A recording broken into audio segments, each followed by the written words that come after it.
I'm Ava Langford, 35, and this is the night I stopped being the family's endless giver and started being the woman who took everything back. I was raised to believe love was a balance sheet. Contribute quietly, complain never, belong forever. My mother Marlene ran the books. Landon, the only son, always got the profit line. I got the expenses and the gratitude. When Mason's parents gifted us the beach house on the Oregon coast, paid in full, panoramic windows, private path to the sand, it felt like the first thing ever handed to me, without a string attached. Mason's father, a retired trust attorney, had insisted on a bulletproof structure. The property held in a revocable trust that flipped to a revocable and titled solely to me. If anyone applied, external pressure to redirect ownership. Some people don't understand boundaries, he'd said with a wink. I thought he was being cautious.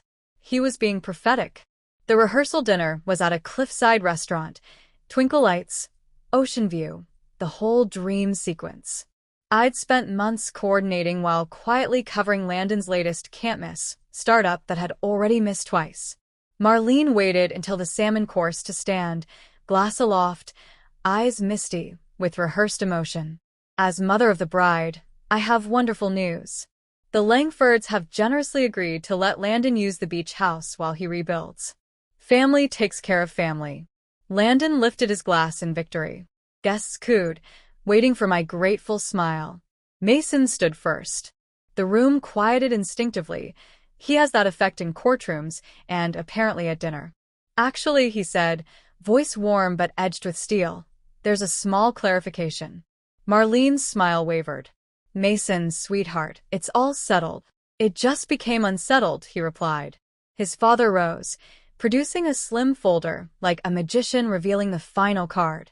He addressed the table with the calm authority of a man who'd written half the estate laws in the state.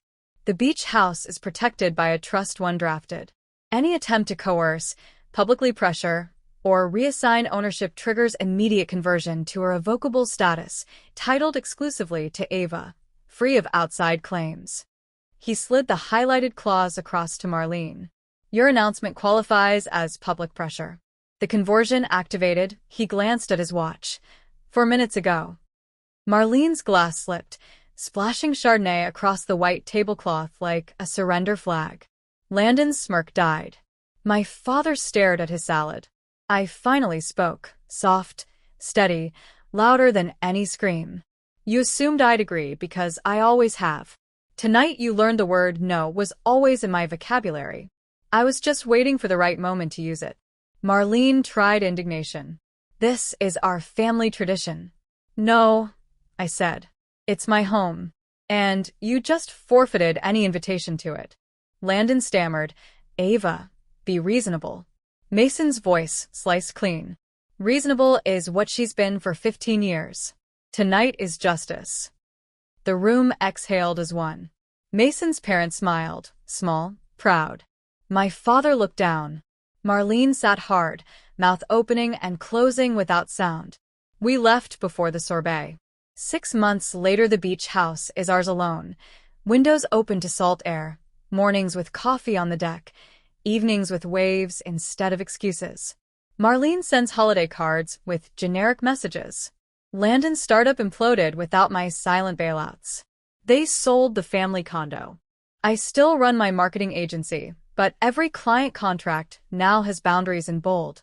Mason and I renewed our vows on the private beach at sunset. Just us, his parents, and the ocean. No fairy lights required. Some people call me cold. I call it clear.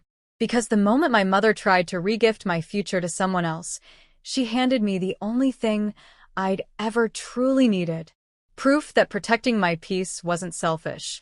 It was sacred. And the sound of waves these days? Worth every tie I finally cut.